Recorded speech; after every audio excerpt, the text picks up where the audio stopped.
Released in 2002, Resident Evil introduced movie audiences to a live-action interpretation of one of the most successful video game franchises ever created. While the film took inspiration from Capcom's survival horror games, director Paul W.S. Anderson chose to create an original story that could stand on its own while still respecting the atmosphere and mythology of the games. To bring this vision to life, the production assembled a cast that combined established performers with rising stars, each contributing to the unique identity of the film. Their performances helped transform Resident Evil from a simple video game adaptation into the beginning of one of the longest-running action horror franchises in cinema. At the center of the story is Milla Jovovich, who plays Alice, a mysterious security operative suffering from complete memory loss after a deadly incident inside the underground Hive laboratory. Before Resident Evil, Jovovich had already established herself as both a model and actress with an international profile. She first gained widespread recognition in Return to the Blue Lagoon before earning critical praise for portraying Lilu in Luc Besson's science fiction classic The Fifth Element. Her ability to balance innocence, strength, and physical intensity made her one of the most recognizable female action stars of her generation. Alice was a completely original character created specifically for the films rather than being adapted directly from the games. This allowed Jovovich to develop a unique identity without being compared directly to existing fan-favorite characters. She portrayed Alice as someone forced to rediscover both her memories and her humanity while facing unimaginable horrors. Throughout the film, viewers witness Alice evolve from a confused survivor into an intelligent and fearless fighter capable of making impossible decisions under extreme pressure. The role demanded significant physical preparation. Jovovich trained extensively in martial arts, firearms handling, and stunt choreography. Rather than relying heavily on stunt doubles, she performed many of her own action scenes, bringing authenticity to the film's combat sequences. Her commitment to the role became one of the defining characteristics of the franchise, and over the following years Alice would become one of the most recognizable female action heroes in modern cinema. Resident Evil dramatically reshaped Jovovich's career. Although she had already starred in successful films, Alice became her signature role. She would return in every sequel released over the next 14 years, becoming closely associated with the Resident Evil brand worldwide. The series established her as one of Hollywood's leading action performers and demonstrated that female-led action franchises could achieve long-term commercial success. Playing opposite Jovovich is Michelle Rodriguez as Reino Campo, an elite Umbrella security operative. Rodriguez had exploded onto the Hollywood scene only 2 years earlier with her breakout performance in Girl Fight, where she received widespread acclaim for portraying a determined young boxer. Her natural intensity and commanding screen presence quickly made her one of Hollywood's preferred actresses for physically demanding roles. Rain is initially portrayed as tough, disciplined, and highly professional. She approaches every situation with military precision and rarely allows emotion to interfere with her duties. However, as the terrifying events inside the Hive unfold, the audience gradually witnesses her confidence begin to crack. Rodriguez successfully balances Rain's aggressive exterior with moments of fear and vulnerability, making her one of the film's most memorable supporting characters. Resident Evil reinforced Rodriguez's reputation as an action star. Shortly afterward, she joined the Fast and Furious franchise, as well as films like SWAT, Battle Los Angeles, and Avatar. Her portrayal of Rain helped establish the tough soldier archetype that would become one of her defining specialties throughout her career. Eric Mabius portrays Matt Addison, one of the few outsiders who becomes trapped inside the Hive. Unlike the heavily armed commandos, Matt serves as the audience's emotional anchor. He enters the story searching for answers regarding his missing sister, only to discover a conspiracy far greater than he could have imagined. Before Resident Evil, Mabius had appeared in films including Cruel Intentions and The Crow, Salvation, while steadily building his reputation in television. His performance as Matt emphasizes compassion, determination, and moral integrity. Even while surrounded by chaos, he continually searches for ways to protect innocent people rather than focusing solely on survival.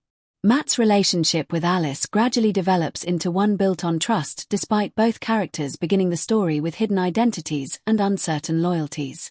Mabius brings a grounded realism that contrasts effectively with the more militaristic personalities surrounding him.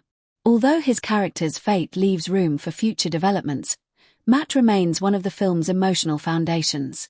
James Purefoy appears as Spencer Parks, whose actions unknowingly trigger the disaster at the heart of the story. Before Resident Evil, Purefoy had already earned recognition in British film and television, particularly through historical dramas and stage performances. His natural charisma allows Spencer to appear trustworthy during the film's opening scenes despite the audience eventually learning his true role in the catastrophe. Although Spencer receives relatively limited screen time, Purefoy creates a memorable presence through subtle facial expressions and understated dialogue. His portrayal emphasizes greed, arrogance, and self-interest without turning the character into an exaggerated villain. Spencer's decisions ultimately set the entire narrative into motion, making him one of the story's most important figures despite his limited appearance. Martin Cruz portrays Chad Kaplan, one of the elite Umbrella commandos assigned to investigate the Hive. Kaplan serves as the team's technology specialist, responsible for hacking security systems and attempting to restore control over the underground facility. Cruz presents Kaplan as intelligent, resourceful, and quietly courageous. While many characters rely on brute force, Kaplan uses technical expertise and quick thinking to help the team survive increasingly impossible situations. His calm demeanor makes him one of the more relatable members of the military unit. Colin Salmon plays James Shade, the experienced commander leading the Umbrella tactical team. Already respected for numerous television performances before joining Resident Evil, Salmon brings authority and professionalism to the role. James remains focused on completing his mission despite mounting casualties and rapidly deteriorating conditions. His disciplined leadership establishes the military tone during the film's opening act while also highlighting the overwhelming danger posed by the Hive. One of the film's most unforgettable performances comes from Joseph May as Dr. Blue, whose horrifying transformation into one of the undead illustrates the terrifying consequences of the T-virus. Though his screen time is brief, his appearance leaves a lasting impression and helps establish the frightening visual identity of the infected throughout the franchise. Finally, the film introduces the chilling presence of the Red Queen through the performance of Michaela Dicker. Appearing as the holographic image of a young girl, the Red Queen calmly warns the team that attempting to leave the Hive will endanger the entire world. Her emotionless delivery creates an unsettling contrast with the violence surrounding her, making the artificial intelligence one of the film's most memorable antagonistic forces. Rather than behaving like a traditional villain, the Red Queen believes every action she takes is necessary to protect humanity, creating a morally complex obstacle that continues to fascinate audiences decades after the film's release. When Resident Evil premiered in 2002, it arrived during an important transitional period for both horror cinema and video game adaptations. Hollywood had spent years attempting to translate popular video games into successful films, yet most of these efforts had been met with disappointing critical reception and inconsistent financial results. Although Resident Evil divided critics upon release, it proved that a video game adaptation could become a major commercial success and establish a long-running cinematic universe. Looking back more than 2 decades later, the film occupies a unique place in entertainment history because it helped reshape audience expectations for both zombie movies and game-based films. One of the film's greatest cultural achievements was introducing the Resident Evil brand to millions of people who had never played the original Capcom games.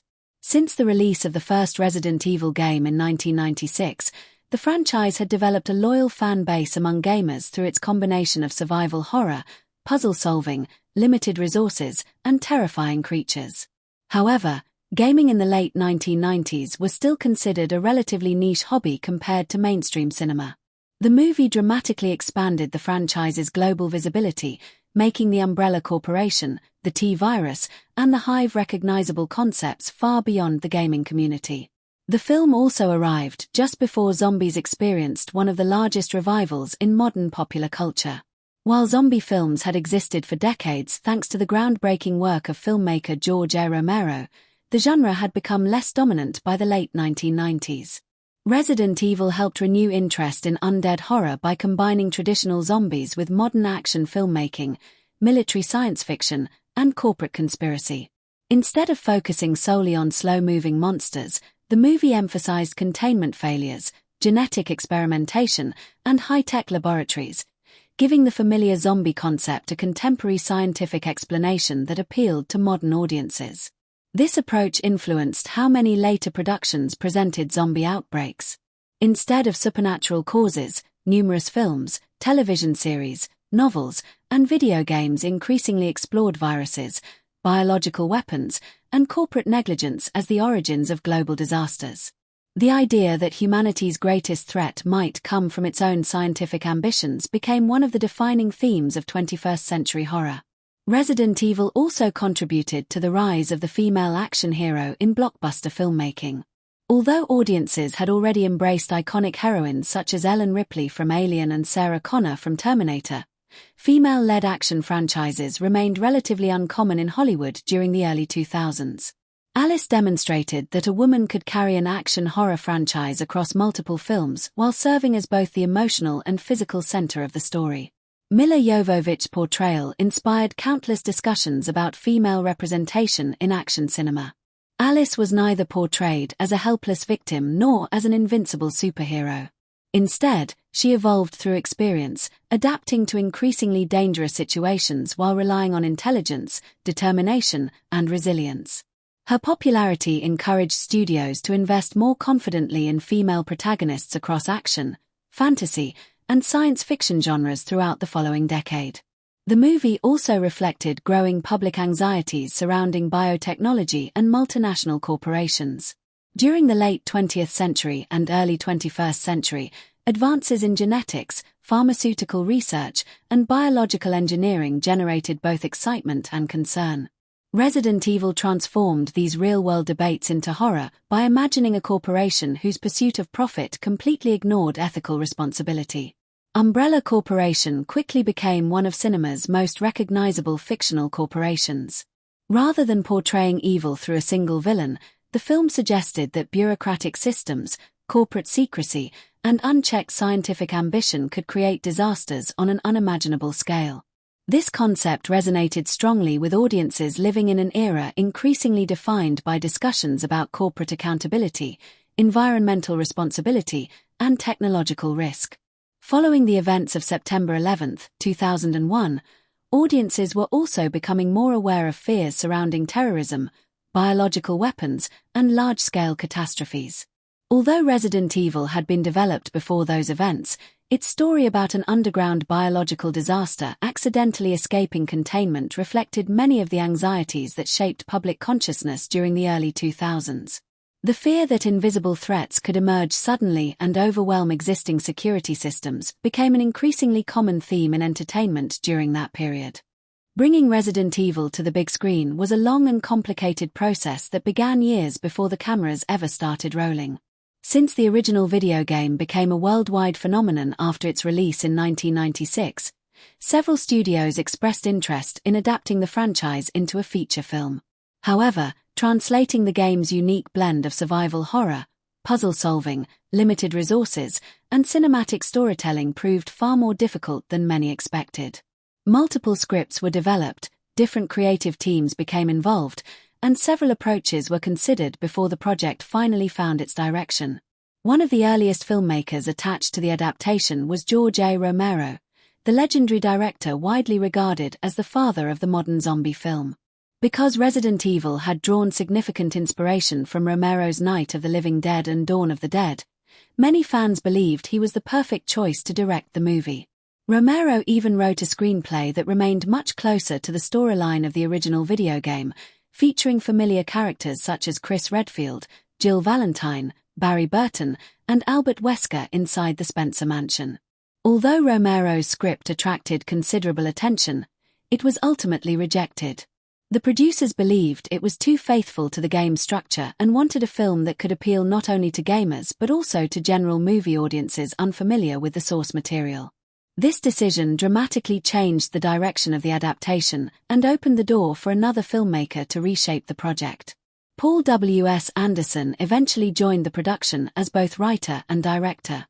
Having recently achieved commercial success with Mortal Kombat, another video game adaptation, Anderson understood the challenges of transforming interactive experiences into cinematic stories. Rather than attempting a scene-by-scene recreation of the first Resident Evil game, he proposed an original narrative set within the same fictional universe. This decision led to the creation of Alice, a completely new protagonist who did not exist in the games. By introducing a character with no previous history in the franchise, Anderson believed audiences could discover the mysteries of the Umbrella Corporation alongside her. Alice's memory loss became an effective storytelling device, allowing information to be revealed naturally instead of relying on lengthy exposition. The production was financed with an estimated budget of around $33 million. While respectable for a horror film at the time, this was relatively modest compared to many major action productions. As a result, Anderson and his crew had to carefully prioritize practical effects, efficient set construction, and selective use of computer-generated imagery. Principal photography took place primarily in Germany, particularly at the famous Adlershof Studios near Berlin. The production team transformed large sound stages into the underground Hive laboratory, creating a vast network of futuristic corridors, laboratories, control rooms, ventilation systems, medical facilities, and industrial tunnels. Because much of the story occurs beneath the surface, the filmmakers designed interconnected sets that could be redressed and modified to represent different sections of the complex. The sterile appearance of the Hive became one of the film's defining visual characteristics. Bright white corridors, polished metal surfaces, glass partitions, and perfectly organized laboratories created an atmosphere that initially appeared safe and controlled. As the story progressed, blood, damaged equipment, flickering lights, and abandoned workstations gradually transformed these clean environments into terrifying reminders of scientific disaster. Production designer Richard Bridgeland worked closely with Anderson to create locations that felt believable as high-security research facilities while remaining visually interesting for audiences. Every area of the Hive served a specific fictional purpose, from genetic laboratories to computer centers and maintenance tunnels. This attention to environmental storytelling helped make the underground complex feel like a real functioning facility rather than a collection of unrelated movie sets. One of the greatest production challenges involved balancing practical effects with digital technology. In the early 2000s, computer-generated imagery had advanced considerably but was still expensive and often less convincing than modern visual effects. Anderson therefore chose to rely heavily on practical makeup, prosthetics, and physical sets whenever possible. The zombies were created primarily through detailed makeup rather than digital animation. Special effects artists spent several hours each day transforming performers into infected victims using prosthetic wounds, pale skin tones, artificial blood, contact lenses, and carefully designed costumes. Every zombie received a slightly different appearance to suggest varying stages of infection and decomposition. The famous zombie dogs presented another unique challenge. Instead of relying entirely on computer graphics, the production used trained dogs fitted with specially designed prosthetic makeup. Digital effects were then added only when necessary to enhance facial movements or create more disturbing transformations. This combination allowed the creatures to retain realistic physical movement while still appearing terrifying. Perhaps the film's most memorable sequence, the laser corridor, required an extraordinary level of planning. Although audiences often assume the deadly lasers were entirely computer-generated, much of the sequence depended on careful lighting, camera positioning, practical choreography, and visual illusions. Actors had to perform highly precise movements while interacting with effects that would only be completed during post-production. The sequence demanded numerous rehearsals because timing was absolutely critical. Every movement had to match the future placement of digital laser beams. Editors, visual effects artists, stunt coordinators, and cinematographers worked together to create a scene that gradually increased both tension and complexity until its shocking conclusion. More than 2 decades later, the laser hallway remains one of the most discussed action sequences in the entire franchise. Resident Evil follows a carefully constructed narrative that blends mystery, survival horror, science fiction, and action into a story that continually raises the stakes. Unlike many horror films that immediately reveal the central threat, the movie begins with uncertainty and confusion. The audience learns about the world at the same pace as the protagonist, creating a strong sense of suspense. Every new discovery answers one question while introducing several more, keeping viewers engaged until the film's explosive conclusion. The story opens inside the Hive, a massive underground research facility secretly owned by the powerful Umbrella Corporation. Hidden beneath a luxurious mansion deep within a forest, the Hive serves as a top-secret laboratory where scientists conduct advanced genetic and biological research. The opening sequence immediately establishes that something has gone terribly wrong. A mysterious figure steals the highly dangerous T-virus before deliberately releasing it inside the laboratory. Within moments, security alarms activate, emergency systems lock every exit, and the Red Queen, the Hive's artificial intelligence, seals the facility in an attempt to contain the outbreak. The opening scene functions as both a mystery and a warning. The audience witnesses the disaster unfold but does not yet understand why it happened or who is responsible. This immediate sense of danger creates tension long before any zombies appear on screen. Rather than beginning with violence, the film introduces fear through isolation, uncertainty, and the terrifying realization that thousands of people have suddenly become trapped underground. The narrative then shifts to a luxurious mansion located directly above the Hive. Here, viewers meet Alice, who awakens alone in a large house with complete memory loss. She cannot remember her identity, her occupation, or why she is there. The mansion itself appears abandoned, with overturned furniture and signs of a recent struggle. These visual clues encourage the audience to ask the same questions Alice is asking herself, immediately establishing a strong connection between the viewer and the protagonist.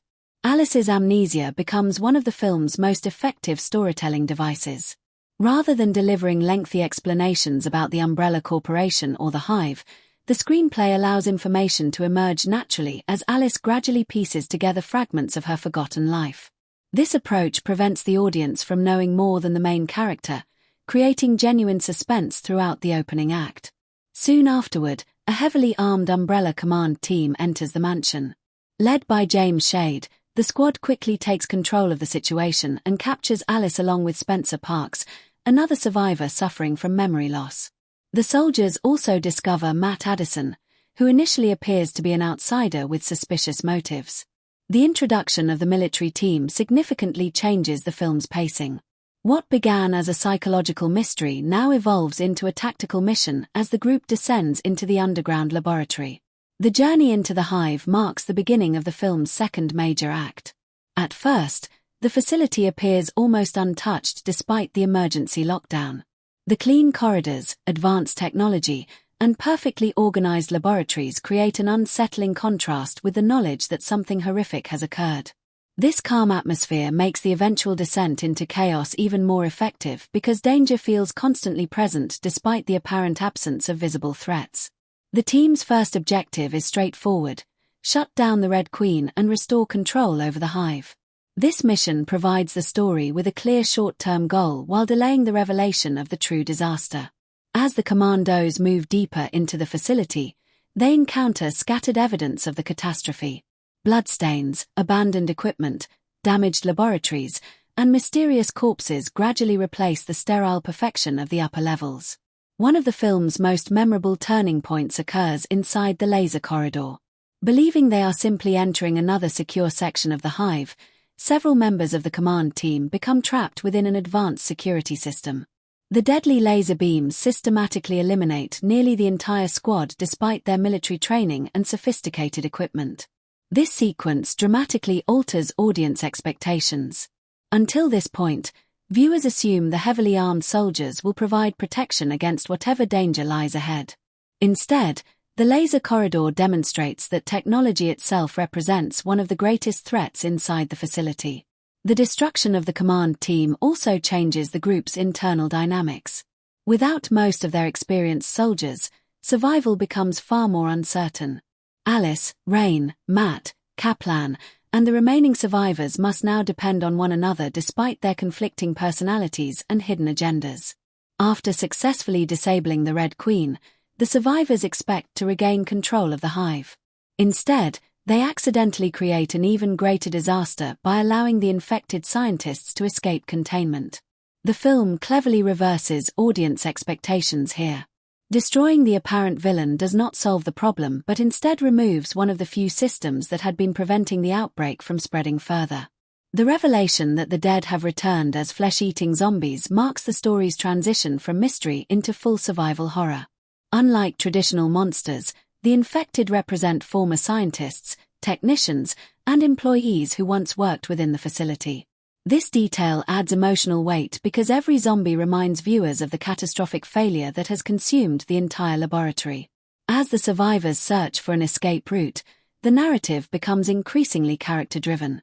Alice slowly recovers fragments of her memory, learning that she worked for Umbrella and was responsible for protecting the mansion's hidden entrance. At the same time, Matt reveals that he secretly infiltrated the mansion to investigate Umbrella's illegal experiments after his sister disappeared inside the corporation. Although Resident Evil is often remembered for its fast-paced action, terrifying creatures, and spectacular visual effects, the film also explores several deeper themes that give the story greater meaning beneath its horror surface. At its core, Resident Evil is about humanity's dangerous relationship with power, science, and control.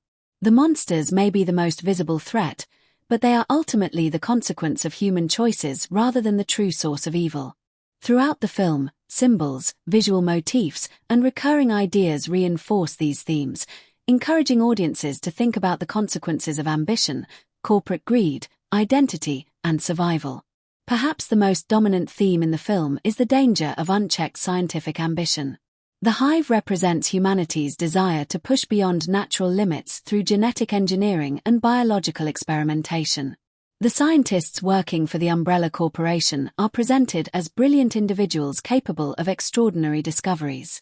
However, their intelligence is directed by a corporation whose primary motivation is profit rather than ethics. The T-virus symbolizes scientific achievement without moral responsibility. It is not inherently evil as a scientific creation, but in the wrong hands it becomes one of the most destructive inventions imaginable. The film repeatedly suggests that knowledge without wisdom can become catastrophic. The researchers inside the Hive possess incredible technical expertise, yet they fail to consider the full consequences of their work. Their confidence in technology creates an illusion of complete control, an illusion that collapses the moment the virus is released. This reflects a timeless warning found throughout science fiction. Humanity often creates dangers faster than it develops the wisdom to manage them. Closely connected to this idea is the theme of corporate greed and the abuse of power. Umbrella Corporation is portrayed as far more than a pharmaceutical company. It operates like a government within a government, possessing private armies, advanced laboratories, secret facilities, and enormous financial influence. The company values research results and commercial success above human life. Employees become disposable assets, and entire communities are placed at risk to protect valuable experiments. Umbrella itself functions as a powerful symbol. An umbrella is traditionally associated with protection and safety, shielding people from storms and danger. The corporation's name therefore creates deliberate irony. Instead of protecting humanity, Umbrella becomes the very source of its destruction. The familiar red and white Umbrella logo appears repeatedly throughout the film, constantly reminding viewers that every hallway, laboratory, and security system belongs to the organization responsible for the disaster. The logo gradually transforms from an ordinary corporate symbol into an icon of fear and corruption. Another important theme is memory and identity. Alice begins the story with complete amnesia, unable to remember who she is or what role she played within Umbrella. Her journey is therefore not only a physical struggle for survival but also a psychological search for self-understanding. Every recovered memory forces her to question whether she was once a good person, a loyal employee, or someone responsible for the catastrophe unfolding around her. This loss of identity mirrors the transformation experienced by the infected. The victims of the T-virus lose their personalities, memories, and humanity, becoming creatures driven only by instinct. In this sense, the zombies symbolize the complete destruction of individual identity. Alice's struggle to recover her memories contrasts sharply with the infected victim's irreversible loss of self. While she fights to rediscover who she truly is, the zombies represent people who have permanently forgotten everything that once made them human. The film also explores survival as a test of character. Nearly every major character is placed under extraordinary pressure, forcing them to reveal their true nature. James Shade demonstrates discipline and leadership until his death. Kaplan relies on intelligence instead of physical strength. Rain initially appears emotionally distant but gradually reveals vulnerability as her infection progresses. Matt risks his own safety in an attempt to uncover the truth about his missing sister. Alice undergoes the most significant transformation. At the beginning of the story, she is confused, frightened, and entirely dependent on others for guidance. As the narrative progresses, she becomes increasingly confident and capable, eventually emerging as the group's strongest survivor.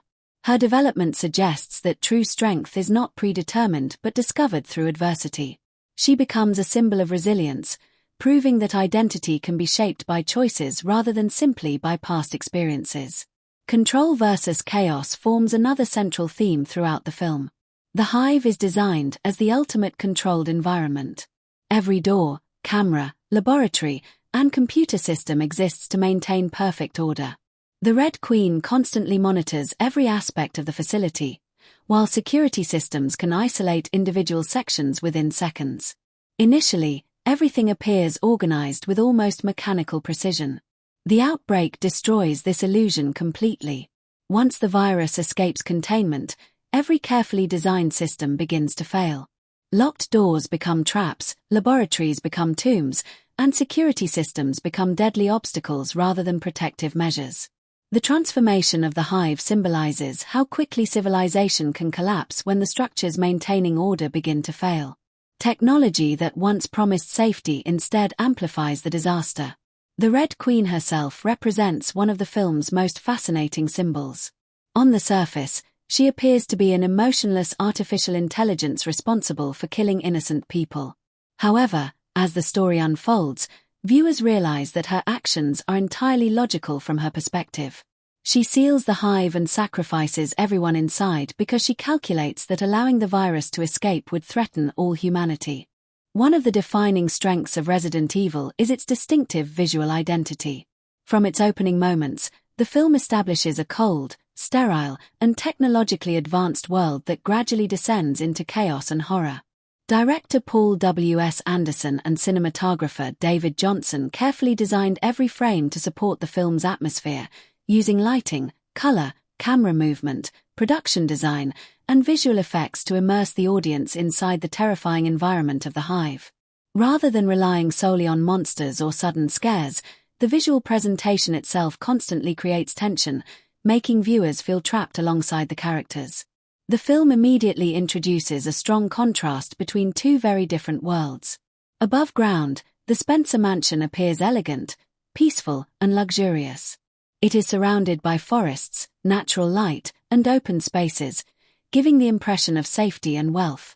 This peaceful exterior hides the massive underground laboratory beneath it, reinforcing one of the movie's central ideas that appearances can be deceptive.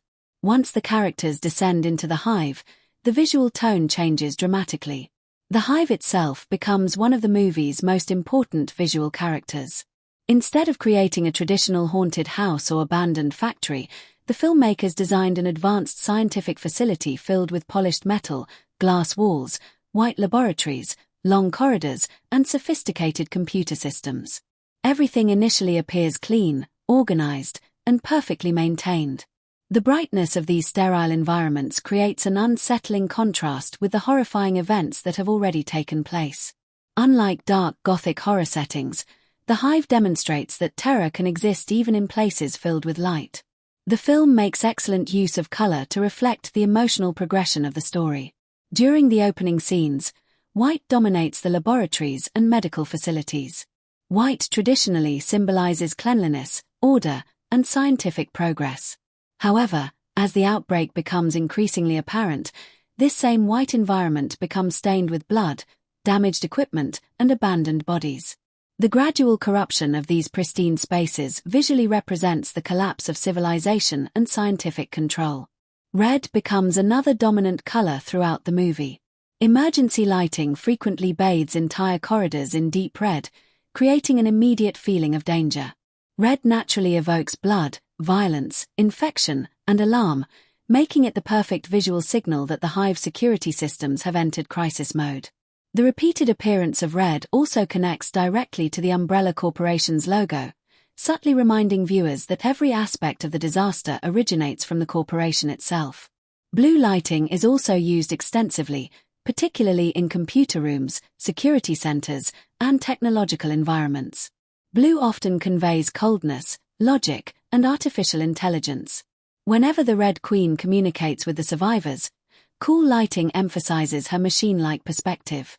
Unlike the warm tones associated with humanity, the blue illumination surrounding advanced technology reinforces the emotional distance between human beings and the systems designed to control them. Lighting plays an increasingly important storytelling role as the narrative progresses. Early sequences feature bright, evenly distributed illumination that allows audiences to clearly observe the environment. As the characters move deeper into the hive, lighting becomes far more selective. Flickering fluorescent lights, emergency backup systems, shadows, and narrow beams of illumination force both the characters and the audience to constantly question what may be hidden just beyond visibility. Darkness is never used randomly. Instead, Anderson carefully balances illuminated and shadowed spaces to maximize suspense. Long hallways disappear into darkness, doorways conceal possible threats, and abandoned rooms reveal only small portions of their interiors.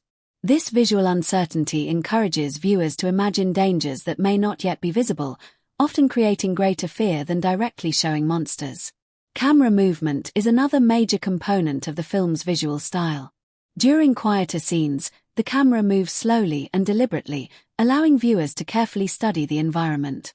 Tracking shots follow the command team through the hive's endless corridors, emphasizing the enormous size of the underground complex while also creating a growing sense of isolation.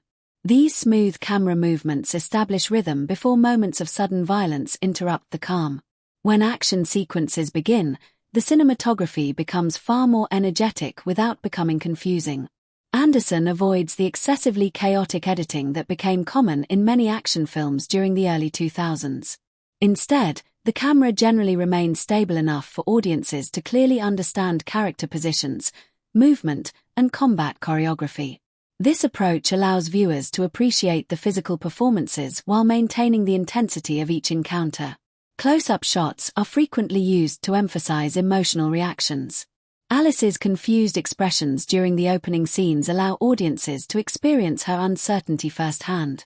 Rain's growing fear as she realizes she has been infected becomes increasingly apparent through tighter framing. Likewise, Spencer's expressions during the later revelations subtly communicate guilt, desperation, and selfishness long before his full role in the disaster is revealed. One of the most important elements contributing to the atmosphere of Resident Evil is its carefully constructed audio design. While audiences often remember the film for its action sequences, frightening creatures, and futuristic setting, much of its tension comes from what they hear rather than what they see. The soundtrack, sound effects, ambient noises, and strategic use of silence work together to create an experience that constantly keeps viewers uneasy. Every hallway, laboratory, ventilation shaft, and abandoned room feels alive because of the detailed attention given to sound throughout the production. The musical score was composed by Marco Beltrami together with Marilyn Manson. This unusual collaboration immediately gave Resident Evil a distinctive musical identity. Beltrami had already earned recognition for composing suspenseful orchestral scores for horror films, while Marilyn Manson brought an industrial, electronic, and experimental approach that matched the film's futuristic setting.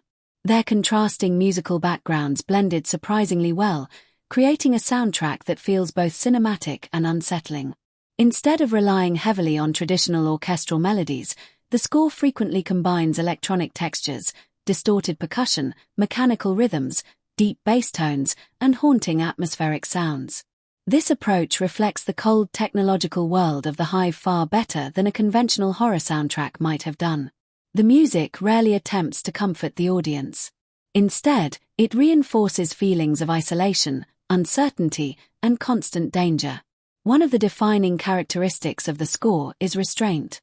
Rather than filling every scene with loud music, the composers often allow silence or minimal background sounds to dominate.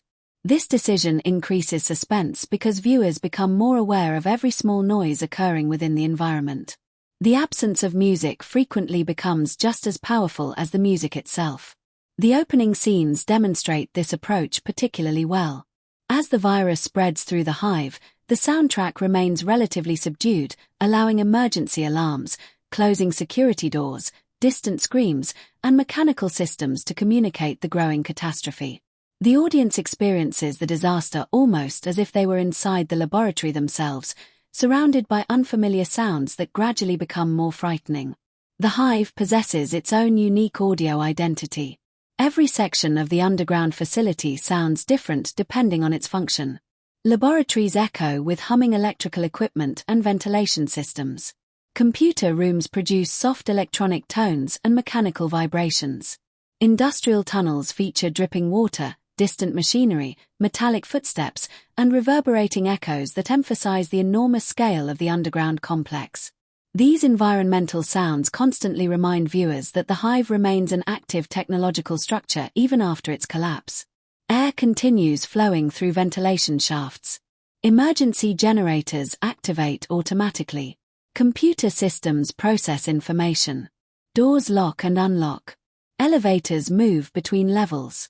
The facility itself almost feels like a living organism responding to the disaster unfolding inside it. Footsteps receive particular attention throughout the film. Because so many scenes take place in long metallic corridors, every movement produces sharp echoes that travel considerable distances. This creates continuous uncertainty because characters often hear approaching footsteps without immediately knowing whether they belong to teammates, zombies, or something far more dangerous. The simple sound of boots striking metal flooring becomes an important source of suspense. The zombies themselves possess a carefully designed sound profile.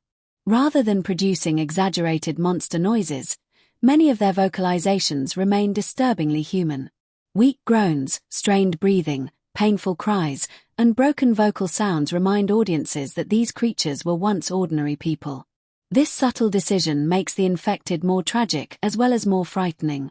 As larger groups of zombies appear, individual sounds merge into unsettling layers of moaning voices, creating the impression of an unstoppable mass slowly advancing through the corridors. The lack of coordinated communication among the infected reinforces their complete loss of humanity while simultaneously making their movements feel unpredictable. The zombie dogs feature an entirely different sound design. Their growls, rapid breathing, barking, and aggressive snarling immediately distinguish them from the slower human infected. Because dogs naturally move much faster than zombies, their sharper and more energetic vocalizations increase tension by suggesting sudden attacks rather than gradual approaches. Even before the creatures appear on screen, audiences can often recognize their presence simply through sound. Perhaps the film's most memorable creature from an audio perspective is the licker. Its disturbing vocalizations combine animalistic growls with wet biological sounds that reflect its exposed muscular anatomy. Every movement of its long tongue produces distinct audio cues that heighten anticipation before an attack. The creature rarely announces itself through loud roars. Instead, subtle scratching, breathing, and clicking sounds often reveal its presence moments before viewers actually see it. One of the most iconic examples of sound design occurs during the laser corridor sequence. Unlike many action scenes filled with continuous music, this sequence emphasizes mechanical precision. The opening of security doors, the activation of hidden systems, and the almost silent appearance of laser beams create an atmosphere of terrifying inevitability. The calm mechanical sounds contrast sharply with the panic of the trapped soldiers. As each laser pattern becomes increasingly complex, carefully timed sound effects reinforce the growing danger. Metallic doors locking, electronic activation signals, and the almost surgical precision of the laser movements make the security system feel completely emotionless. This lack of dramatic musical emphasis actually makes the scene more frightening because the technology appears to eliminate human beings with absolute indifference. When Resident Evil was released in March 2002, it entered theaters carrying enormous expectations. The Resident Evil video game franchise had already become one of the most recognizable names in survival horror, with millions of fans around the world eager to see how Hollywood would bring the terrifying world of Umbrella Corporation, the T-Virus, and the undead to the big screen. Video game adaptations had earned a poor reputation throughout the 1990s, and many viewers approached the film with cautious optimism. While the movie ultimately divided critics, it found a much stronger connection with general audiences and became a significant commercial success, proving that a video game adaptation could become the foundation for a profitable long-running franchise. Professional critics were largely mixed to negative in their initial reviews. One of the most common criticisms centered on the screenplay. Many reviewers argued that the story prioritized action over character development and that several supporting characters received limited emotional depth before meeting their deaths. Because much of the film takes place inside the underground Hive, some critics also felt the setting became visually repetitive despite the production's impressive design work. Another major point of discussion involved the decision to create Alice as a completely original protagonist instead of adapting one of the game's established heroes. Longtime fans of the Resident Evil games expected to follow characters such as Chris Redfield, Jill Valentine, Barry Burton, Rebecca Chambers, or Albert Wesker. Instead, the film introduced a new central character whose story unfolded alongside only a handful of familiar elements from the games. For some fans, this creative choice was disappointing. They believed the movie moved too far away from the source material and missed an opportunity to recreate the iconic Spencer Mansion storyline that had made the original game so memorable. Others appreciated the decision, arguing that it allowed the filmmakers greater creative freedom while making the story more accessible for audiences unfamiliar with the games. Despite these criticisms, many reviewers praised the film's pacing. Resident Evil wastes very little time before introducing its central mystery and maintains a steady rhythm throughout its running time. Rather than becoming bogged down by lengthy exposition, the narrative continually moves forward as each discovery leads to new dangers. Even critics who were less enthusiastic about the screenplay often acknowledged that the film remained consistently entertaining because of its momentum. Milla Jovovich's performance received considerable attention. Many reviewers highlighted her ability to carry the film both physically and emotionally.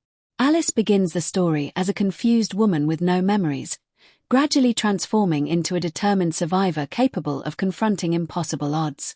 Jovovich's commitment to the demanding action sequences, combined with her growing confidence throughout the film, earned praise even from some critics who were otherwise less impressed by the movie itself. Michelle Rodriguez also attracted positive comments for her portrayal of Reino Campo. Her tough military personality, combined with subtle moments of vulnerability as her infection progresses, made Rain one of the film's most memorable supporting characters. Critics noted the believable chemistry between Rodriguez and Jovovich, particularly during scenes in which the surviving members of the group must rely on one another despite growing fear and mistrust. Paul W. S. Anderson's direction generated mixed reactions. Supporters praised his ability to blend horror, science fiction, and action into a cohesive experience that remained visually engaging from beginning to end. They appreciated his decision to create suspense through atmosphere before gradually introducing larger action sequences. Others argued that the film leaned too heavily toward action and moved away from the slower psychological horror that defined the earliest Resident Evil games. The visual presentation received significantly stronger praise than many other aspects of the production. Critics frequently complimented the futuristic design of the Hive, the detailed production design, and the film's clean visual style. The underground laboratory felt believable as a high-security research facility, while also serving as an oppressive setting for horror. The gradual transformation of sterile white corridors into blood-stained battlegrounds was widely recognized as one of the film's greatest artistic strengths. Special effects also received generally positive reactions. Although the production operated with a relatively modest budget compared to many Hollywood blockbusters, audiences appreciated the combination of practical makeup and digital enhancements. The zombies appeared convincingly disturbing without relying entirely on computer-generated imagery, while the Licker stood out as one of the film's most memorable creatures. Among all the action sequences, the laser corridor scene became the most universally praised. Both critics and audiences frequently identified it as the standout moment of the film. Its careful choreography, escalating tension, and shocking conclusion immediately established it as one of the most memorable scenes in early 21st century action cinema. Over time, this sequence became one of the defining images associated with the entire Resident Evil franchise and remains one of the most discussed moments in video game adaptation history. Audiences generally responded much more positively than professional critics. Moviegoers appreciated the film's combination of horror, suspense, action, and science fiction, particularly those seeking an entertaining blockbuster rather than a strict adaptation of the original game. Many viewers praised the film's ability to maintain tension while delivering frequent action scenes without becoming excessively complicated or difficult to follow. Fans who had never played the games often found the story surprisingly accessible. Because Alice begins the film with complete memory loss, new viewers learn about Umbrella Corporation, the T-virus, and the Hive alongside her. Few people could have predicted in 2002 that Resident Evil would become one of the most successful and longest-running video game film franchises in cinema history. At the time of its release, video game adaptations were generally viewed with skepticism. While some had achieved moderate commercial success, very few earned lasting respect or established enduring franchises. Resident Evil changed that perception by proving that a film based on a video game could attract a worldwide audience, generate significant box office revenue, and continue expanding across multiple sequels. More than 2 decades later, the influence of the original film can still be seen in action cinema, horror storytelling, and the growing relationship between the gaming and film industries. Perhaps the film's greatest legacy is the franchise it created. Rather than functioning as a single adaptation, Resident Evil became the foundation for an interconnected series of live-action films starring Milla Jovovich as Alice. Beginning with the original movie in 2002, the story expanded through multiple sequels that introduced new locations, larger global conflicts, additional creatures, and increasingly ambitious action sequences. Across 14 years, Alice evolved from an amnesiac security operative into one of modern cinema's most recognizable action heroes. The commercial success of these films demonstrated that audiences were willing to return repeatedly to a fictional universe inspired by video games. Collectively, the Resident Evil series earned well over $1 billion worldwide, making it one of the highest-grossing franchises ever adapted from interactive entertainment. This achievement encouraged Hollywood studios to view video games as valuable long-term properties rather than risky one-time experiments. The film also helped redefine expectations for female action protagonists. Before Resident Evil, audiences had embraced memorable heroines such as Ellen Ripley and Sarah Connor, but female-led action franchises remained relatively uncommon. Alice became part of a new generation of action characters capable of carrying major blockbuster productions without relying on a male protagonist. Milla Jovovich's portrayal influenced both filmmakers and audiences by demonstrating that strength could be presented through intelligence, resilience, adaptability, and determination rather than simply physical dominance. Alice survives because she constantly learns, adapts, and refuses to surrender even when facing overwhelming odds. Her popularity contributed to a broader movement towards stronger female representation across action, science fiction, fantasy, and horror films during the following decades. Resident Evil also left a lasting impact on the zombie genre. While George A. Romero had already established many of the defining rules of modern zombie storytelling, Resident Evil introduced a more technologically advanced interpretation of the undead. Instead of mysterious supernatural forces, the outbreak resulted from scientific experimentation and corporate negligence. This biological explanation appealed to contemporary audiences living in an age of rapid technological advancement and increasing awareness of genetic engineering. The combination of zombies, military action, biotechnology, and corporate conspiracy influenced numerous later productions. Many films, television series, novels, and games began exploring outbreaks caused by viruses, laboratories, or pharmaceutical research rather than traditional supernatural origins. The concept of biological catastrophe became one of the defining characteristics of modern horror throughout the 21st century. Another major contribution was the film's successful blending of horror and action. Earlier zombie films often emphasized slow pacing, psychological suspense, and social commentary. Resident Evil introduced a faster style built around tactical combat, martial arts, gun battles, and elaborate creature encounters while preserving enough horror elements to maintain tension. This hybrid formula proved highly influential, inspiring filmmakers to experiment with similar combinations across multiple genres. The original movie also strengthened the relationship between Hollywood and the video game industry. Before Resident Evil, studios often treated game adaptations as secondary projects aimed primarily at existing fans. The commercial success of the film demonstrated that video game worlds possessed enough depth and popularity to attract completely new audiences. This encouraged greater investment in future adaptations and helped establish gaming as one of Hollywood's most valuable sources of intellectual property. Over the following years, more studios pursued ambitious adaptations of major gaming franchises.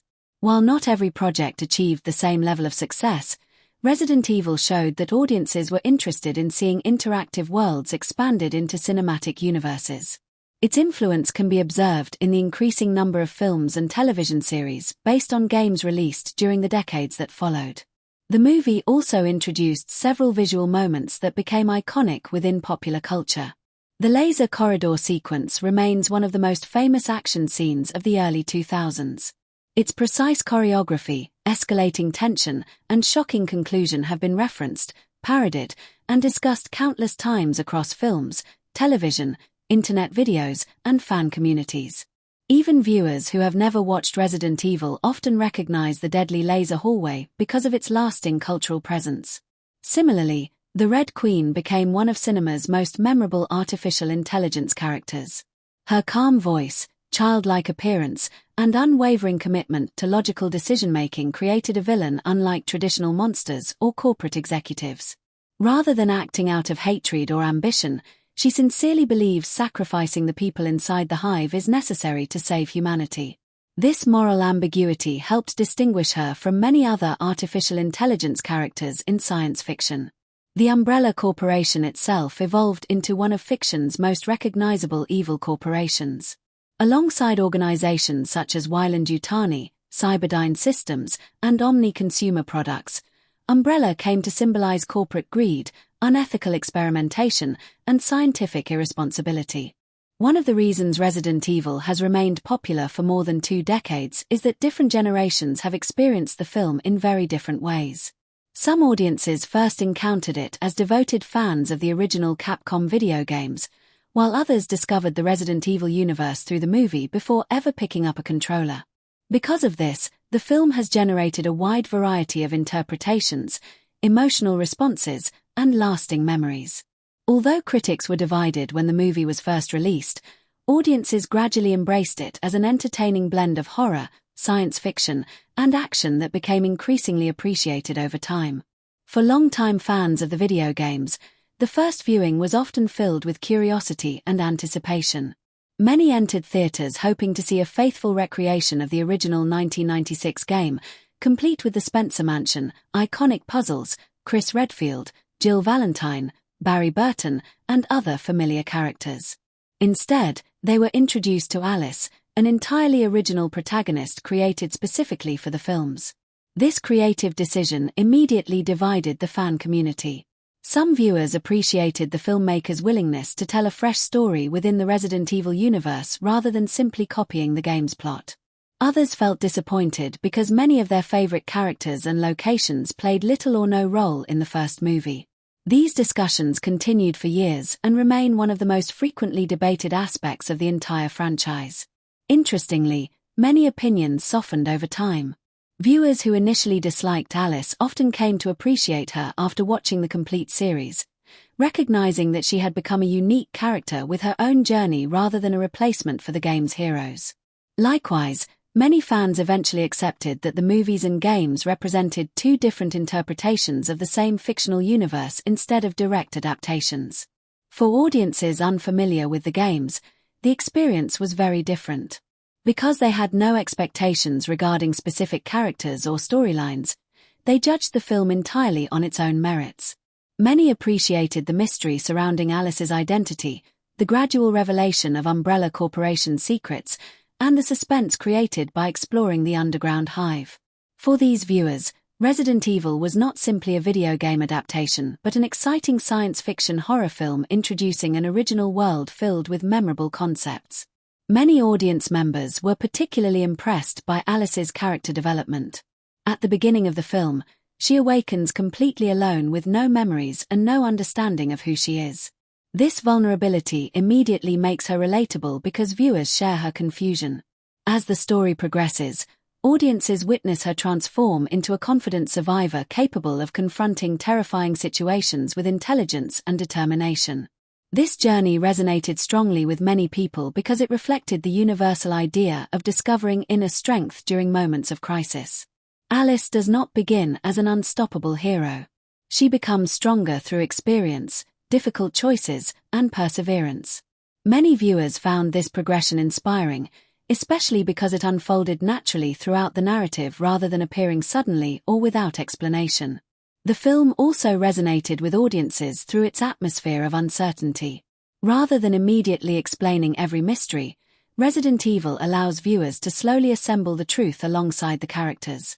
This storytelling approach encouraged active engagement, with audiences constantly asking questions about the Hive, Umbrella Corporation, the Red Queen, and the origin of the outbreak. Many fans enjoyed discussing these mysteries after leaving the theater, comparing theories and interpretations with friends. Another aspect that resonated strongly was the film's portrayal of ordinary people facing extraordinary circumstances.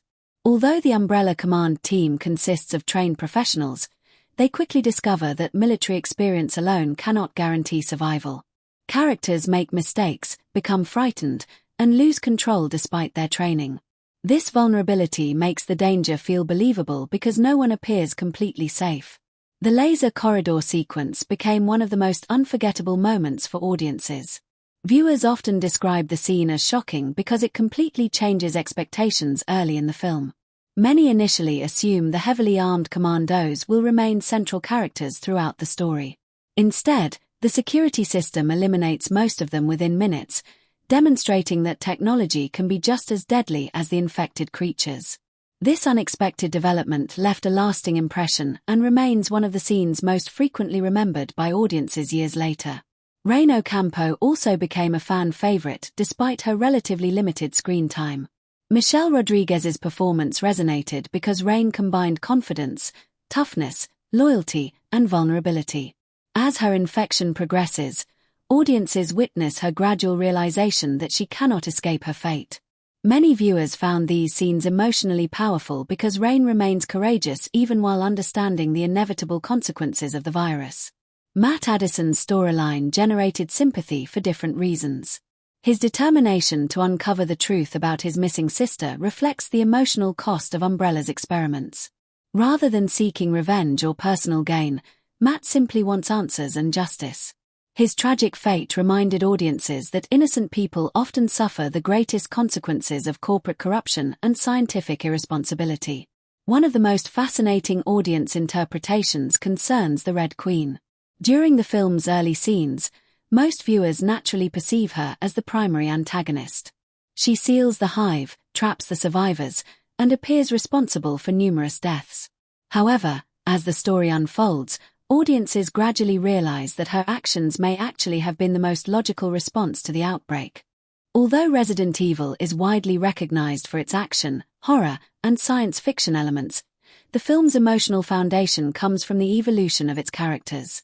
Every major figure is placed under extraordinary pressure, forcing them to reveal who they truly are when faced with fear, death, and impossible decisions.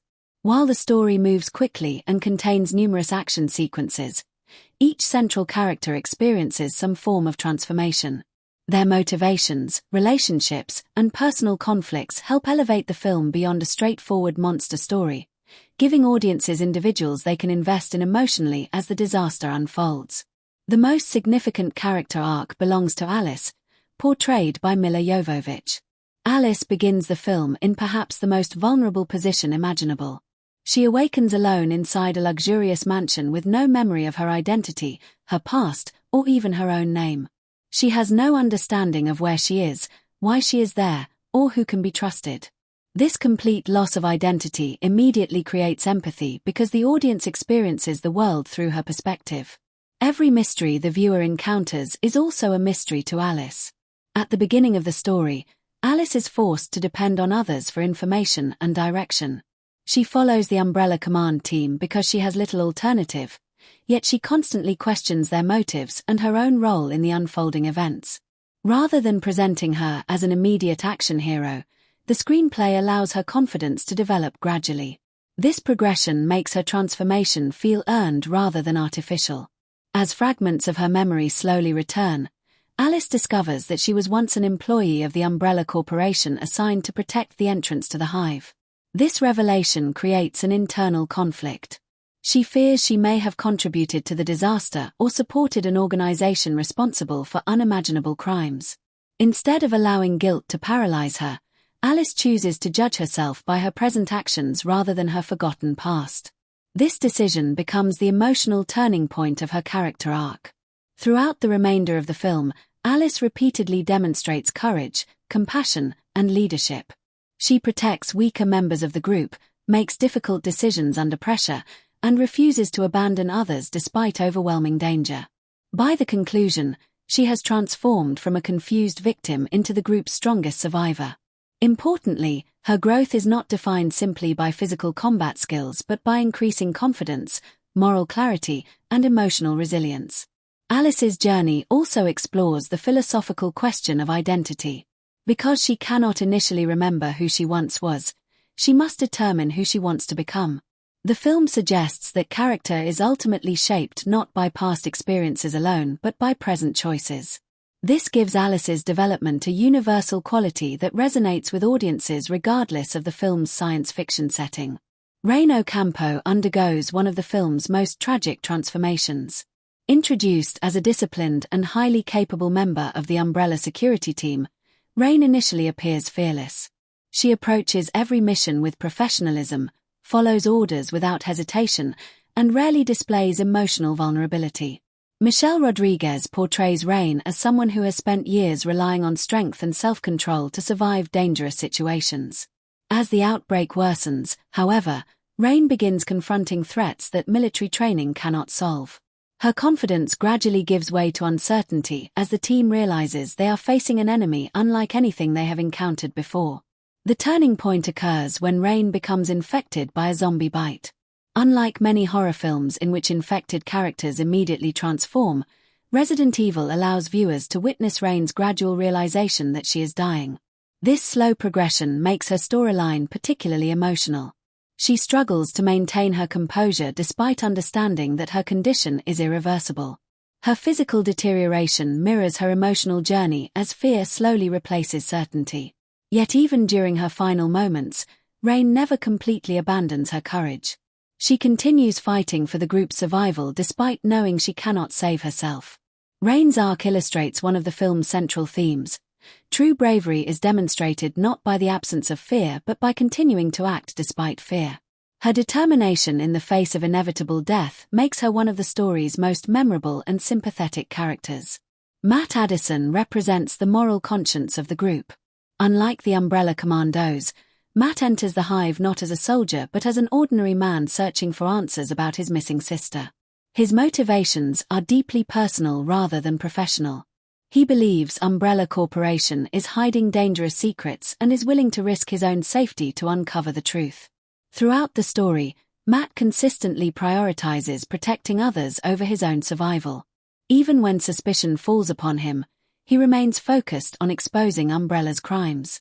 His growing partnership with Alice develops naturally because both characters gradually realize they can trust one another despite their uncertain pasts.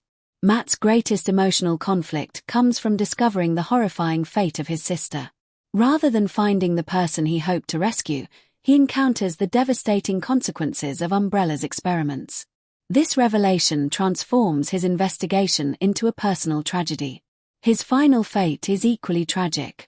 After surviving countless dangers, Matt becomes infected by the liquor and is taken away by Umbrella scientists for further experimentation.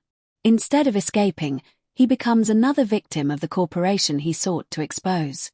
His story reinforces the film's bleak message that innocent individuals often suffer most under corrupt systems. One of the most overlooked yet essential strengths of Resident Evil is its outstanding costume and production design.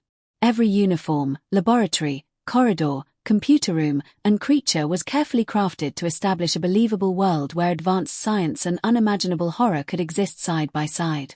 While audiences often remember the film for its action sequences and terrifying monsters, the visual environments and character appearances play an equally important role in creating the atmosphere that defines the movie. The costumes and sets do much more than simply look impressive. They communicate personality, authority, danger, and the gradual collapse of order throughout the story. The film begins inside the Spencer mansion, a location that immediately creates a feeling of wealth, elegance, and mystery. On the surface, the mansion appears to be an expensive private residence surrounded by peaceful forests. Rich furniture, polished wooden floors, large windows, elegant staircases, and luxurious interior decoration suggest comfort and sophistication. Everything about the mansion encourages viewers to believe it belongs to wealthy individuals enjoying a life of privilege. This peaceful setting is deliberately deceptive. The mansion functions as little more than a disguise hiding the entrance to the enormous underground Hive laboratory. The contrast between the elegant home above ground and the terrifying research facility below becomes one of the film's most important visual ideas. It reflects the hidden nature of the Umbrella Corporation itself. To the outside world, Umbrella appears to be a respectable pharmaceutical company. Beneath that respectable image lies a secret world filled with unethical experiments and biological weapons. Once the story moves underground, the production design changes dramatically. The Hive is unlike traditional horror settings such as haunted houses, abandoned hospitals, or ruined castles. Instead, it is a state-of-the-art scientific complex filled with highly advanced technology. Long metallic corridors stretch into the distance, while laboratories feature glass walls, stainless steel workstations, computer terminals, and sophisticated research equipment. Every environment has a practical purpose, helping the Hive feel like a functioning research facility rather than a collection of unrelated movie sets. The clean design of the Hive serves an important storytelling purpose. At first glance, everything appears perfectly organized and under complete control. Bright white walls, polished surfaces, and carefully arranged laboratories communicate professionalism and scientific precision. However, as the outbreak unfolds, these same environments become stained with blood, damaged equipment, broken glass, and abandoned bodies. The transformation of these immaculate spaces into scenes of horror visually represents the collapse of human control over science. The production team paid close attention to architectural consistency throughout the facility. Different areas of the Hive possess distinct visual identities while remaining part of the same complex. Computer centers contain large digital displays, server equipment, and electronic control panels. Medical laboratories include examination tables, biological storage units, and scientific instruments. Maintenance tunnels feature exposed pipes, industrial machinery, and ventilation systems. These differences make the underground complex feel believable as a massive working installation rather than repetitive corridors. The Red Queen's chamber deserves special attention from a design perspective. Unlike the industrial appearance of much of the Hive, this room is dominated by advanced computer technology and holographic projection systems. The minimalist layout reflects the artificial intelligence's logical nature. There are few unnecessary decorative elements because every aspect of the room serves a technological function. The clean, almost futuristic simplicity of the chamber reinforces the impression that the Red Queen exists beyond ordinary human concerns. One of the film's most memorable set pieces is the laser corridor. Interestingly, its effectiveness comes largely from simplicity rather than visual complexity. The room features smooth metallic walls, minimal decoration, and a perfectly symmetrical layout. This clean design directs the audience's full attention toward the deadly security system itself. The absence of visual distractions increases suspense because viewers instinctively focus on every movement occurring within the confined space. The film's laboratories also communicate important information through subtle details. Scientific equipment, storage containers, research documents, and biological samples suggest years of advanced experimentation without requiring lengthy dialogue. Even before the characters fully understand what occurred inside the Hive, the environments themselves reveal that highly dangerous research has taken place. This environmental storytelling allows audiences to gradually assemble the larger picture simply by observing the surroundings. Costume design is equally effective in establishing character identity. Alice's wardrobe undergoes one of the most significant visual transformations in the film. When she first awakens, she wears a striking red dress. This costume immediately distinguishes her from every other character while symbolizing vulnerability, mystery, and individuality. Unlike the military uniform surrounding her later in the story, the dress suggests someone entirely unprepared for combat or survival. The choice of red is particularly meaningful. Throughout the film, red is repeatedly associated with danger, blood, emergency lighting, and the Umbrella Corporation itself. Alice's red dress subtly foreshadows the violent journey she is about to undertake while also making her visually stand out against the cold white environments of the Hive. As the story progresses, Alice's appearance changes significantly. Her clothing becomes torn, dirty, and damaged through repeated confrontations with zombies and environmental hazards. These changes visually document her transformation from confused victim to experienced survivor. Rather than changing costumes artificially between scenes, the film allows physical damage to accumulate naturally, making her journey feel more realistic. The Umbrella tactical team wears black military uniforms designed for maximum practicality. The screenplay of Resident Evil plays a unique role in the film's overall success because it balances several very different storytelling goals at the same time. It must introduce an entirely new audience to the world of the Resident Evil universe, satisfy fans of the original video games, establish an original protagonist, create suspense, explain the rules of the T-virus, develop multiple characters, and maintain the fast pace expected from an action horror film. Written by director Paul W. S. Anderson, the script chooses simplicity over complexity, allowing visual storytelling and atmosphere to carry much of the narrative instead of relying on lengthy conversations or complicated exposition. One of the screenplay's greatest strengths is its structure. Rather than beginning with a detailed explanation of Umbrella Corporation or the T-virus, the film immediately throws the audience into a mystery. Alice awakens with complete memory loss, meaning she knows no more than the viewers. This narrative decision naturally limits unnecessary exposition because information must be discovered gradually instead of simply explained through dialogue. Alice's amnesia functions as one of the screenplay's most effective storytelling devices. Every question she asks is a question the audience is already wondering about. Who is she? What is the Hive? Why are heavily armed soldiers entering the mansion? What happened underground? By allowing Alice to uncover these answers step by step, the screenplay keeps viewers emotionally involved throughout the opening act. Dialogue during the first portion of the film is intentionally restrained. Characters rarely reveal more information than necessary because they themselves either lack complete knowledge or have reasons for withholding it. This creates an atmosphere of uncertainty that perfectly matches the mystery surrounding the Hive. Instead of overwhelming audiences with technical explanations, the screenplay allows curiosity to build naturally. The military command team's dialogue reflects their professionalism. Their conversations are brief, efficient, and focused entirely on completing the mission. Orders are delivered clearly, responses remain concise, and unnecessary emotional discussion is avoided. This disciplined communication helps establish the soldiers as experienced professionals rather than stereotypical action heroes. James Shade, in particular, speaks with calm authority. His dialogue emphasizes leadership without becoming overly dramatic. Even when circumstances become increasingly dangerous, he rarely raises his voice or loses control. This restrained approach makes his commands feel believable and reinforces his role as a disciplined military commander. Rain Ocampo's dialogue immediately distinguishes her personality from the rest of the team. She often speaks directly, confidently, and without unnecessary politeness. Her responses are practical rather than emotional, reflecting someone accustomed to dangerous assignments where hesitation can be fatal.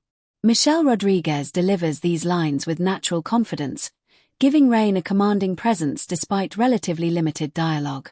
As Rain's infection progresses, subtle changes occur in her speech. Her confident tone gradually weakens as exhaustion and illness begin affecting both her physical condition and emotional state. The screenplay wisely avoids excessive dramatic speeches, allowing shorter exchanges and quieter moments to communicate her growing fear. This restraint makes her eventual fate more emotionally powerful. Matt Addison serves a different narrative purpose. His dialogue introduces the audience to Umbrella Corporation's darker side, while also providing emotional balance to the heavily militarized atmosphere. Unlike the command team, Matt frequently asks questions, expresses concern for others, and challenges authority. His conversations reveal compassion, determination, and moral conviction rather than tactical thinking. Matt's interactions with Alice become increasingly important as trust develops between them. Their conversations begin cautiously because neither fully understands the other's identity or motives. As more truths emerge, their dialogue becomes more personal, reflecting the gradual formation of mutual respect. This developing relationship provides an emotional center amid the film's constant action. Alice herself experiences the most noticeable evolution in dialogue. At the beginning of the story, nearly every sentence reflects confusion. She constantly seeks clarification, asking simple but essential questions about her surroundings and identity. Her uncertainty encourages audiences to sympathize with her because she possesses no advantage over them in understanding the unfolding events. As her memories gradually return, Alice's dialogue changes significantly. She begins speaking with greater confidence, asking fewer questions and making more decisions independently. By the film's final act, she frequently gives instructions rather than receiving them. This transformation mirrors her emotional growth and reinforces the screenplay's focus on self-discovery. One of the screenplay's strongest qualities is its economical use of exposition. Science fiction stories often struggle with explaining fictional technologies, organizations, and scientific concepts without slowing the narrative. Resident Evil avoids this problem by revealing information gradually through conversations, environmental details, and character discoveries. The T-virus, for example, is never explained through a lengthy scientific lecture. Instead, audiences learn about its effects by witnessing infected victims, reading brief information, listening to concise explanations, and observing the consequences directly. This approach keeps the pacing energetic while ensuring viewers understand the essential rules governing the story. Similarly, Umbrella Corporation is introduced primarily through implication rather than direct explanation. Characters refer to company procedures, security systems, research projects, and confidential operations without constantly describing the corporation's entire history. As a result, Umbrella feels like a real organization whose complexity extends beyond what audiences immediately see. The marketing campaign for Resident Evil faced a significant challenge before the film was even released. While the Resident Evil video games were already among the most successful horror franchises in the world, Hollywood still had a poor reputation when it came to adapting video games into feature films. Throughout the 1990s, several game-based movies had struggled both critically and commercially, causing many audiences to question whether another adaptation could truly capture the excitement and atmosphere of its source material. The promotional campaign therefore had two important objectives. It needed to convince longtime fans that the Resident Evil name was being treated seriously while also attracting moviegoers who had never played the games. One of the marketing team's greatest advantages was the strength of the Resident Evil brand itself. Since the release of the first Capcom game in 1996, the franchise had become one of the defining names in survival horror. Millions of players already recognized the Umbrella Corporation, zombies, biological experiments, and terrifying creatures associated with the series. Promotional materials consistently emphasized the famous title, ensuring that fans immediately recognized the connection between the film and the beloved games. At the same time, the campaign avoided presenting the movie as something that only gamers could enjoy. Instead, advertisements highlighted universal elements such as suspense, action, science fiction, mystery, and horror. This broader approach expanded the film's appeal beyond existing fans and encouraged general audiences to experience the movie without feeling they needed previous knowledge of the games. The theatrical trailer became one of the campaign's most important promotional tools. Rather than revealing the entire story, it focused on creating curiosity. Viewers were introduced to the mysterious underground Hive, heavily armed commandos, terrifying glimpses of zombies, advanced technology, and brief flashes of intense action sequences. The trailer deliberately withheld many major plot twists while emphasizing the atmosphere of danger and isolation. One of the trailer's most effective techniques involved gradually increasing its intensity. It begins relatively calmly, showing Alice awakening with no memory before introducing the mysterious military operation beneath the mansion. As the trailer progresses, the pace accelerates dramatically, featuring rapid editing, gunfire, creature attacks, explosions, and brief glimpses of the laser corridor. This structure reflected the movie itself, allowing audiences to experience a small version of the film's escalating tension. The laser corridor sequence became one of the campaign's strongest selling points. Although the trailers did not reveal the complete scene, they included enough footage to intrigue audiences. The mysterious red laser beams moving across a seemingly empty corridor immediately distinguished Resident Evil from traditional zombie films. Instead of relying only on undead creatures, the marketing emphasized advanced security systems and futuristic technology, suggesting that danger could come from both machines and monsters. Movie posters also played a crucial role in establishing the film's identity. Many promotional posters featured Milla Jovovich as Alice standing confidently with weapons against dark backgrounds dominated by metallic textures and industrial architecture. These images immediately communicated that Alice would be the central figure while also emphasizing the movie's combination of action and horror. The use of dark colors throughout the poster campaign reflected the tone of the film. Black, silver, dark blue, and deep red became recurring visual themes. These colors reinforced the ideas of secrecy, danger, advanced technology, and biological contamination.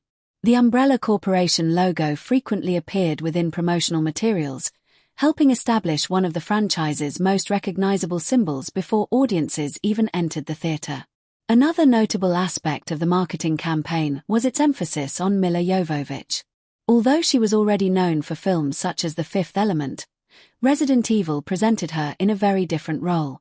Promotional images highlighted Alice as an athletic, determined, and mysterious action heroine. Rather than portraying her as a traditional horror victim, the advertising positioned her as someone capable of confronting terrifying threats directly. This approach proved highly effective because it distinguished Resident Evil from many contemporary horror films in which female characters often served primarily as victims. Alice's confident appearance, combined with her memorable red dress during the opening portion of the story, immediately made her visually recognizable. As the franchise expanded, this early marketing helped establish Alice as one of modern cinema's most iconic female action heroes. Television advertising formed another major part of the promotional campaign. Short commercials emphasized the film's suspenseful atmosphere by combining rapid editing with memorable visual moments. Explosions, zombies, the Red Queen, military operations, and glimpses of the liquor all appeared briefly without revealing the complete storyline. These television spots focused on excitement rather than detailed explanation, encouraging audiences to discover the mysteries for themselves. Resident Evil occupies a unique position within both horror cinema and video game adaptations because it successfully blends ideas from multiple genres while creating an identity of its own. Rather than functioning as a straightforward zombie movie or a direct recreation of the original Capcom game, the film combines science fiction, survival horror, action, corporate conspiracy, and psychological mystery into a single narrative. Comparing Resident Evil with similar films, its source material, and director Paul W. S. Anderson's previous work reveals why it remains such an influential entry in modern genre filmmaking. The most obvious comparison is with the original Resident Evil video game released by Capcom in 1996. Although the film borrows many important concepts from the game, it deliberately follows a different narrative path. The video game centers on members of the Special Tactics and Rescue Service, including Chris Redfield and Jill Valentine, who investigate mysterious murders near Raccoon City before becoming trapped inside the Spencer Mansion. The game emphasizes exploration, puzzle solving, inventory management, limited ammunition, and constant resource conservation. The movie, by contrast, introduces Alice as a completely original protagonist and shifts much of the action from the mansion itself to the massive underground Hive laboratory. Instead of focusing heavily on puzzles and exploration, the screenplay places greater emphasis on mystery, military operations, and large-scale action. This difference reflects the strengths of the two mediums. Video games encourage slow investigation because players directly control the experience, while films generally require a more focused narrative with stronger forward momentum. Another major distinction involves pacing. The original game often builds fear through long periods of quiet exploration interrupted by sudden encounters with monsters. Resident Evil the film maintains a much faster rhythm, alternating between suspenseful investigation and explosive action sequences. This cinematic structure keeps audiences engaged without requiring the slower gameplay mechanics that define the original interactive experience. Despite these differences, the movie successfully preserves many of the franchise's defining elements. Umbrella Corporation, the T-virus, biological experimentation, zombies, secret laboratories, and terrifying creatures all remain central to the story. Even though the plot changes significantly, the atmosphere of isolation, uncertainty, and escalating danger captures much of what made the game so memorable. Resident Evil also invites comparison with George A. Romero's zombie classics, particularly Night of the Living Dead and Dawn of the Dead. Romero established many of the conventions that shaped modern zombie fiction, including the idea of ordinary people trapped together while civilization collapses outside. His films emphasize social commentary, human conflict, and the gradual breakdown of society. While Resident Evil clearly draws inspiration from Romero's work, it approaches the zombie genre from a different perspective. Romero's stories often focus on everyday individuals struggling against external threats while exposing flaws within society itself. Resident Evil instead combines horror with military action and science fiction, placing highly trained personnel inside an advanced technological environment. The result feels more like a biological disaster than a supernatural apocalypse. The explanation for the outbreak also differs significantly. Romero intentionally left many aspects of his zombies mysterious, encouraging audiences to interpret their origin symbolically. Resident Evil provides a clear scientific cause through the T-virus, framing the disaster as the direct consequence of unethical research and corporate greed. This biological approach influenced many later zombie stories by making scientific experimentation a common explanation for global outbreaks. Another useful comparison can be made with Alien, directed by Ridley Scott. Although Alien belongs primarily to science fiction rather than zombie horror, both films share remarkable structural similarities. Each story follows a group of professionals entering what initially appears to be a controlled technological environment before discovering an overwhelming biological threat. Both films gradually reduce their casts through carefully staged suspense while allowing a strong female protagonist to emerge as the central survivor. Alice shares several characteristics with Ellen Ripley. Neither character begins as an unstoppable action hero. Instead, both adapt to impossible situations through intelligence, determination, and emotional resilience. Their victories come from problem-solving and perseverance rather than overwhelming physical strength. These similarities help explain why both characters remain among cinema's most respected female action heroes. The Hive itself also recalls the industrial environments of Alien. Long metallic corridors, advanced computer systems, confined spaces, and isolated crews create a similar atmosphere of claustrophobic tension. However, Resident Evil places greater emphasis on military operations and large-scale combat, whereas Alien focuses more heavily on psychological suspense and individual survival. The influence of The Matrix is equally apparent, particularly in the film's action choreography and visual style. Released only 3 years earlier, The Matrix revolutionized action cinema through martial arts, stylized gunplay, slow-motion photography, and sleek futuristic design. Resident Evil adopts some of these stylistic elements while adapting them to a horror setting. Alice's physical abilities, particularly as the franchise progresses, reflect the growing popularity of highly athletic action protagonists introduced by films such as The Matrix. The clean visual design, black tactical uniforms, and technologically advanced environments also demonstrate similarities, although Resident Evil replaces philosophical cyberpunk themes with biological horror and corporate conspiracy.